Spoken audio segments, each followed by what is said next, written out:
I'm going to invite Samantha to the stage. Hello, good morning, and thank you so much for joining me. What is the best that could happen? I'll start by saying, first, I refuse to come up here today and be stressed out giving a talk about stress. And so yeah, I am just going to talk very casually like I would talk to any of my friends, because that is how I work best, and that is me being able to show up to you as my best self. I would like to give a huge thank you to my 8-year-old son, who woke up very early with me this morning, who is my right hand today. He is so excited to be in this studio, and he's sitting in his little studio director chair and taking video and film, so I can't wait to share that in a reel on Instagram later. When talking about stress, I think that there isn't a better topic to touch on, given the time that we are in, the pandemic, 2020, all of the things, all the jokes that you can come up with. When I asked Siri to tell me what the definition of stress was, the first thing that came up was a feeling. And we often say, and are guilty of, including myself, saying that feelings are not facts. However, stress is a feeling, an emotional or physical tension from any event or thought making you frustrated, angry, or nervous. It's your body's reaction to a challenge or demand. And sometimes it can seemingly have a positive effect to help avoid danger or to complete a last-minute deadline. The interesting thing to me about stress is how much it affects your well-being emotionally, physically, mentally. I specifically had Lachey Robinson, the creator and owner of hairtodor.com, give a pitch this morning, because I have been a subscriber of that business. Before shaving my head and going completely bald, which wasn't necessarily always by choice, I was a subscriber to her wig subscription because stress. I often lead with what you can see behind me as what's the best that could happen. It's a phrase which has been turned into somewhat of an acronym. And I know at first glance it looks like, since she said, damn, I'll say it, what bitch, but it's not. It just really stands for what's the best that could happen. But my friends and I joked around about taking it for what it looks like and using that mentally as a charge for a clap back to negativity. So when we, speak out to the universe and say and claim, our stance on what we're going to do and who we're going to be, anytime that we are approached with negativity, that is a clap back at negativity. So I challenge you to always ask yourself, what is the best that could happen? What would happen if we stopped overthinking all the time? Last Friday, I went through and watched the amazing Jazzy Ashley Smith's talk, which was on Insecure. And as I watched this conversation on Insecure, I became more insecure. Really, I was just trying to get an idea of exactly what I should do and how I should move throughout my talk today. And then I realized that I was doing it. I was stressing.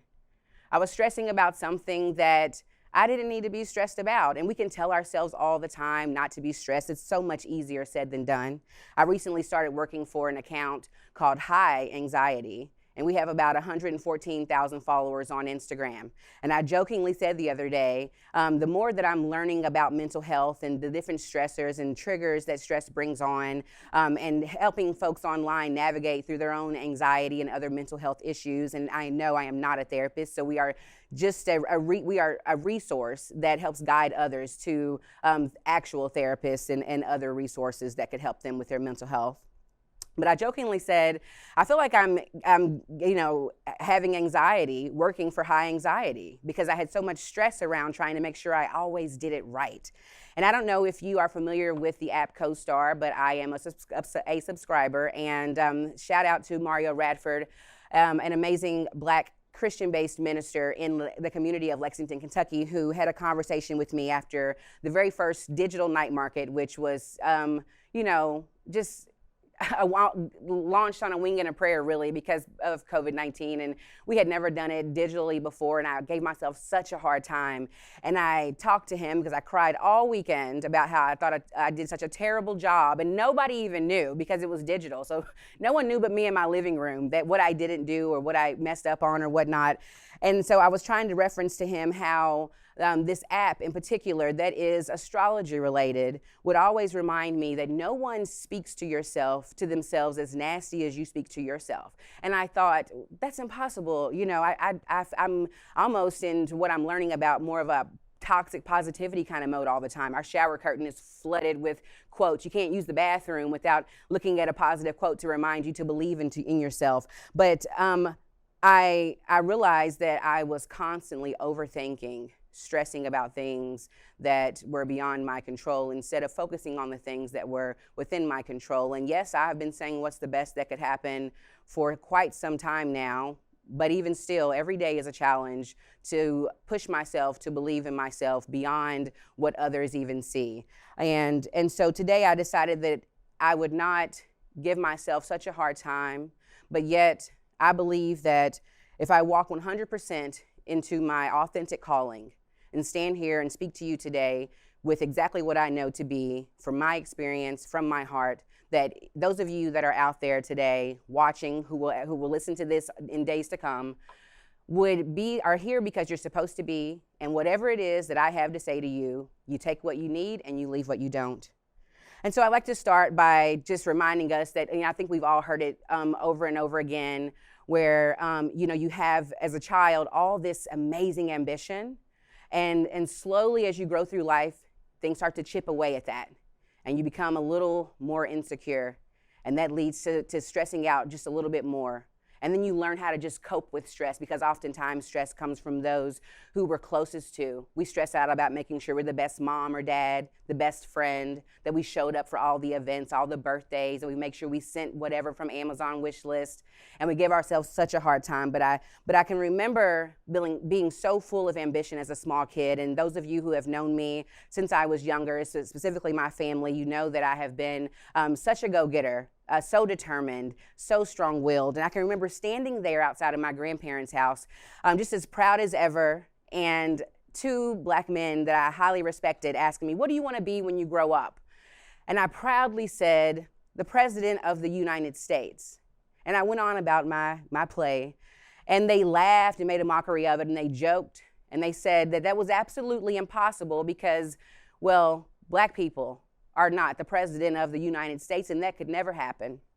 I was born in '84, so this was around the early 90s, before Obama was even thought of. And then they also reminded me that even if that were to happen, a woman would never be the President of the United States. And I probably clapped back in my very outspoken, childish way at the time, and stood my ground and said, watch me. But over the years, that lingered in the back of my head. And that contributed to other stresses that I would come into contact with. It would remind me that when I thought maybe I couldn't, or I heard a negative comment, that maybe I should believe it because this came from people who were so highly respected. So much so that here I am, 36 years old.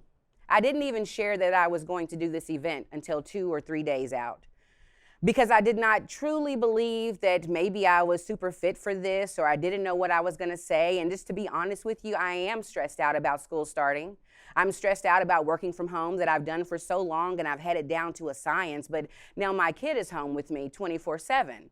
And while he'll go to family members' homes here and there, for the most part, that burden lays on me. And the problem with that is that I have contributed to his stress by becoming such a perfectionist in so many ways. And so now I'm stressed out about not being stressed out so that I don't stress either one of us out. And again, I remind myself, what is the best that could happen? And so not too long ago, when I just wrapped up HBO's, my first HBO campaign, I tweeted about it. And I tweeted about it because I wanted to share, and I was so excited. But I also wanted to make sure, stressing, that if I shared it on a larger platform, specifically Facebook or Instagram, that maybe I wasn't super worthy of the acknowledgement that I thought would come from it. And so I shared it on Twitter because I don't have a big Twitter following. I'm just now getting back into the groove of things there. But as I shared it, I dumbed it down. I took a piece away from myself without anyone even prompting me to do so. And what I said was, I just finished my first little HBO campaign on Lovecraft Country. I didn't even tag the show or them. And I had a friend of mine who reminded me the very next day that she was going to let me have my moment and not call me out on Twitter, but that she wanted to remind me that we don't speak like that about ourselves, that nothing we do is little, nothing we do is small. We don't stand small, we stand tall. And Lachey and I often, as counterparts, remind one another that we don't do good, we do excellent. And in doing that, that also means that we take care of our mental health, that we do not stress out about things that we have no control over. I like to always say, have the confidence of a mediocre white man. And before that offends any of you all, what I'd like to say is that that confidence can so easily come without us even recognizing it, because privilege is real. And so when we think about all the stresses that we've had during this pandemic, I'd like for you to think about what that means as marginalized people who had stresses beyond the pandemic. Not that any of us haven't. We've all had stresses when we lose people that we love to death, when we lose jobs, when we go through hardships in our family. That take none of that away from anybody of any race or any culture. But when you think about the effects that history has had on people of color in particular, and then you add to that the pandemic, I'd like to just remind you, while all of these opportunities are out there for us as people of color all of a sudden, thanks to Ahmaud, thanks to Breonna, thanks to George, we often remind ourselves behind closed doors that we're so grateful, but we're so saddened that it took this. And I commend Creative Mornings for always making sure that they keep a diverse crowd. I've had plenty of mentors and those who I've worked for, people of color, women of color, who have stood on this very stage on behalf of Creative Mornings. But I do wonder if there would have been three of us lined up back to back, black to black to black. Ashley, Choma, I know her talk was canceled, and then me. I do wonder if that would have been the case, or how intentional this is now because of the climate that we are in. And so when I say that, I want to also remind you that we are trying to be excellent. We are so grateful that the doors have been held open. But while the doors have been held open and we are facing all of the same stresses that come with the pandemic and kids being home and navigating work or being out of work or knowing where the next check is coming from or how you're going to eat day to day because your unemployment check hasn't gone through. Think of the stress that comes with having to show up and be your best self because the doors are just now being held open. When I think about how many times I made it over, I've been laid off 7 times. And I didn't realize that until I got into the woes of unemployment online, leaving Delta in March. I'm just now returning. I work there part-time. I do a lot of jobs. I didn't even mention any of them that I'm doing right now really in my bio because there's so many, because so many doors have been held open. And of course, I've wanted to say yes to everything. This hasn't been the year of yes. This has been like the summer of yes. And I looked and I saw, wow, I've been laid off 7 times. They show you your history now. And I thought about how many times I was so stressed and so pressed during those moments from probably a span of 15 years of my life, I would say. And my first major layoff, I moved from Louisville and was working at Cumulus Broadcasting for 1 year and 1 day. And it felt like the biggest mistake that I had made, leaving McCann and letting go of what I knew to be advertising and commercial world. But what I did with that was I decided to reach out for freelance work. I had an amazing friend who hipped me to what's the best that could happen, who decided that if I could make it and show up, she would always make sure that I was able to put that on my resume. And so I took my unemployment checks and I started to travel and go to places that I could show up and be in spaces that I wanted to be in, because unfortunately, the spaces that exist now did not exist then in Lexington, Kentucky, or Kentucky really at all. As Black creatives, the struggle has been so real. It's easy to go and get a job in a factory and make the salary that you want and live your best life, but then you dread every Monday. And a goal of mine has always been to never dread a Monday. I always hated seeing on Fridays everyone praise the weekend, and Sunday night it was full of depression on social media because everyone was dreading turning up for work on Monday morning. Seems like now I have this joke that my Tuesdays are my busiest days, and I thought maybe I should start saying never dread a Tuesday. But as I dabbled more into freelance work, I started to see my professional career shift and take shape. And even though it didn't look like what I thought it was supposed to look like, I realized that that wasn't something I had to stress about, because where there's a will, there is a way. And that sounds easier said than done. But then I went back to corporate America and I worked for Coca-Cola. And as they say, last one in, first one out, there was another layoff. I think it was probably actually my 7th one. But little did they know that while they had approved my vacation for the next week to Paris, France, I was actually going for a gig. Well, see, I never stopped reaching and striving and working toward my goal. I always kept going. And even though I was doing all of that and it looks really good and it sounds even better because that bio was strong, okay? I was like, okay, is this me? Yes, sis, this is you. And walk in that. Stand tall in that. And the whole time I was stressed and pressed about losing all these jobs. The truth is, none of those jobs that I wished had not let me go in that moment would have led me here to this very day, in this moment, speaking to you on behalf of stress, what's the best that could happen, and just my experience as a Black woman and a Black creative in Kentucky. And so I just say that to remind you that as you go through things, as you face the challenges, the things that make you insecure, the things that stress you out, the things that feel beyond your control, know that that is not the end. And the more you stress about it, the less it even serves you. Well, I think we have an obligation and a duty to remember that what serves us is whatever works for us. It doesn't matter what's written down. It doesn't matter what you think it's supposed to be.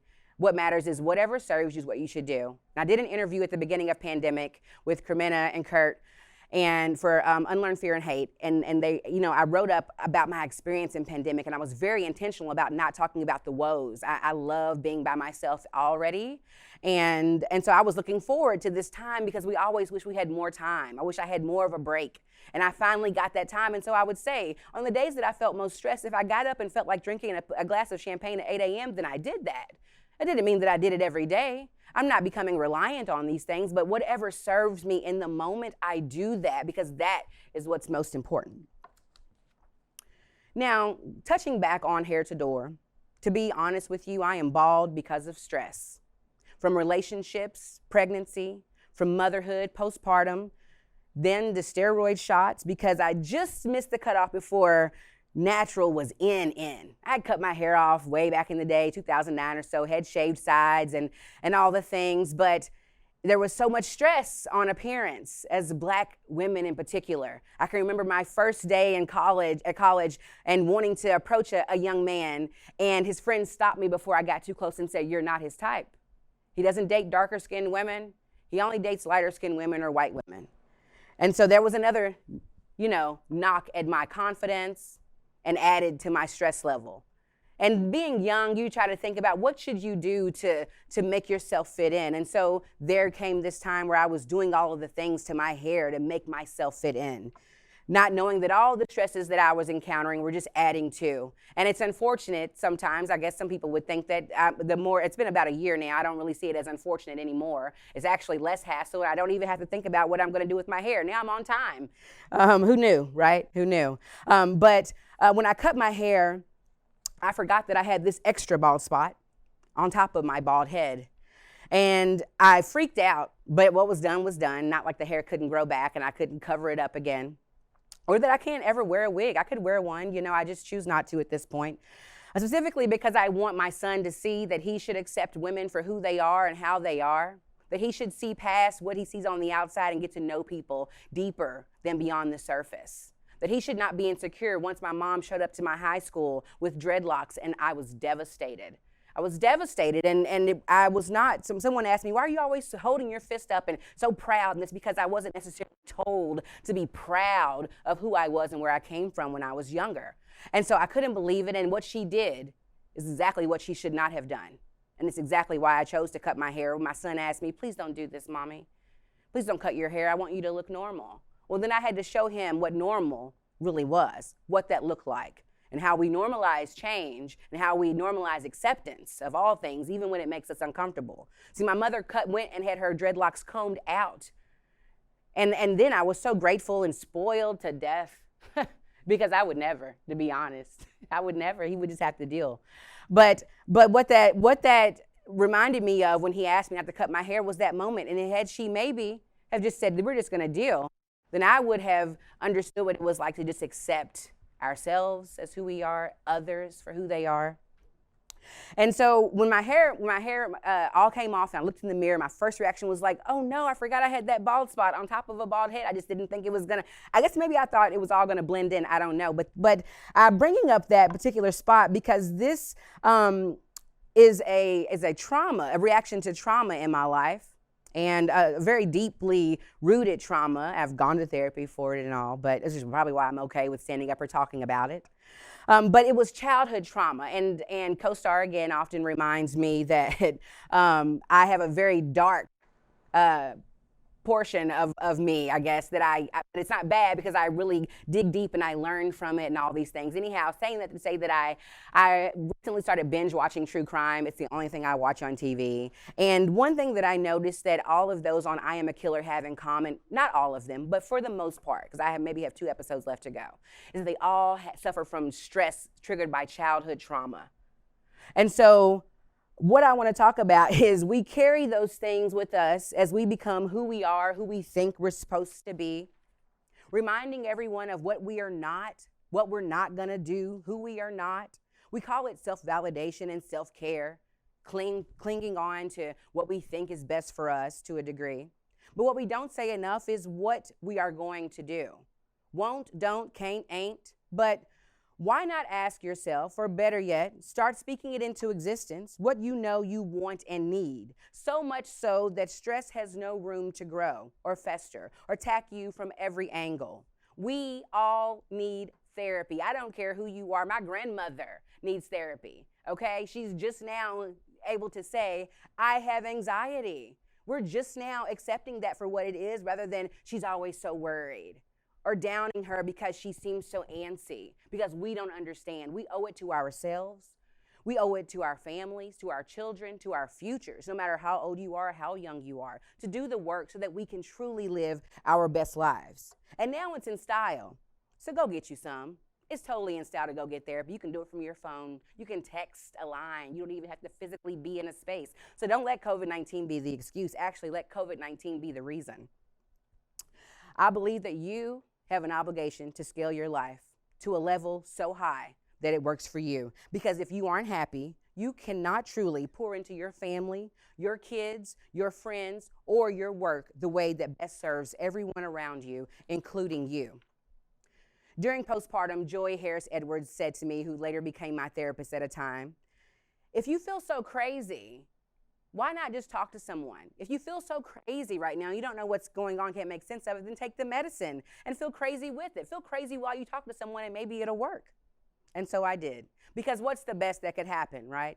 What's the best that could happen? If you became so intentional that all of the things began to align without question.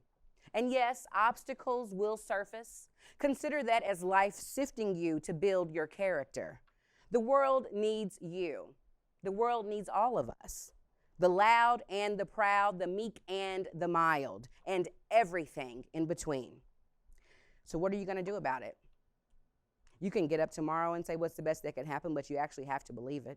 It doesn't mean that you'll win the lottery if you go and scratch it off and you say it and then you'll get $100. I tried it. It doesn't work. But let me tell you that when you know better, you do better. The more self-aware you become, the easier life gets, and even on your worst days. Trust me, I have a lot of them. I fuss at my kid when I shouldn't. I stress him out about spelling tests and things when I should not have. And I'm learning more about that. And thanks to COVID and the stresses that have come along with that, we have been forced to be together and learn more about one another. So I challenge you to do the work and do good work as you do the work.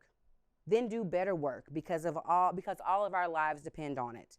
And while you're doing all of that, while you're learning more about yourself and coming into this new space of acceptance of all people, let's remember that we're all stressed and that we all are trying and we all are coming from a space where we didn't really know any better. Someone didn't talk to us about what stress was. Someone doesn't identify the same way. But when you're doing that and when you're out here trying to make right and trying to make good, and specifically for the people who are not of color, remember that Black lives do matter. And when I say that, I don't just mean because of police brutality. But what I mean is thank you for holding the door open for me and my friends. Thank you for creating spaces and giving us our worth finally. Thank you for turning salaries into something that we can actually live off of. But please remember that as we're being called to show up to your stages, called to show up to your boardrooms now, called to show up as the only people of color on your all-white staff, that we are not only coming from the stresses of a pandemic, we are coming from the stresses of our entire history. And so I just wanted to end with that, just to remind you that you're doing the right thing, and we are proud and honored to be in spaces that maybe we would not have been had not the world stopped, had not those 3 in particular Black individuals, and there are so many more, been shot to death, killed. But it is the least that you could do to remember that that's not enough, and to be mindful that if I show up in your room and I say that I can't, it's not because I failed. It's because there's probably some type of stress, like getting up early in the morning and making sure that my kid had breakfast before I could even practice my speech this morning. You never know. So anyhow, that's really all I have to share with you today. Again, I challenge you to always ask yourself, what is the best that could happen? And if that doesn't work for you, whatever you do, challenge yourself to always look for the bigger picture, strive for better, do better, and continue to do more. Thank you.